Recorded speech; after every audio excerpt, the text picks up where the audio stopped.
Ir dar vienas klausimas, kur mums dovanojo taškus, parodysiu, kaip juos pasimti, o tada parodysiu, kaip išspręsti reikėtų neturint šitos simulacijos. Įjungiam grandinę, mums reikia pasakyti, kaip keičiasi, jeigu keičiasi srovės stipris grandinėje, kai galvaninio elemento vidinė varža didėja. Na tai pažiūrim, dabar srovės stipris yra 2 amperai, jeigu mes didinam vidinę varžą, akivaizdu, kad srovė mažėja. Taip galim ir parašyti. O kaip reikėtų gauti šitą atsakymą, neturint simulacijos? Naudojam tą pačią formulę kaip ir ankstesniuose 2 uždaviniuose. Čia vienintelė formulė, kur yra vidinė varža. Pasirašom.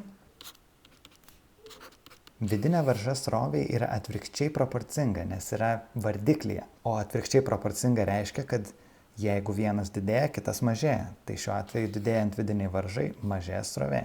Jeigu norėtum tikrai įsitikinti, gali tiesiog paprastus skaičius susirašyti. Pavyzdžiui, nežinau, kad gautume kažkokius švarius skaičius, į elektrovą įrašykim, tarkim, 10 voltų, o čia, irgi, kad gautume 10, tai pavyzdžiui, 8 plus 2. Gautume vienetą. Dabar pabandykime padidinti. Tai šito nekeičiam beje, nes pagal sąlygą neturėtume keisti išorinės varžos, bet šitą padidinkim, pavyzdžiui, 12, kad vėl švarius skaičius gautume. 10 iš 20 gaunam pusę. Vadinasi, didėjant vidiniai varžai, sumažėjo srovė.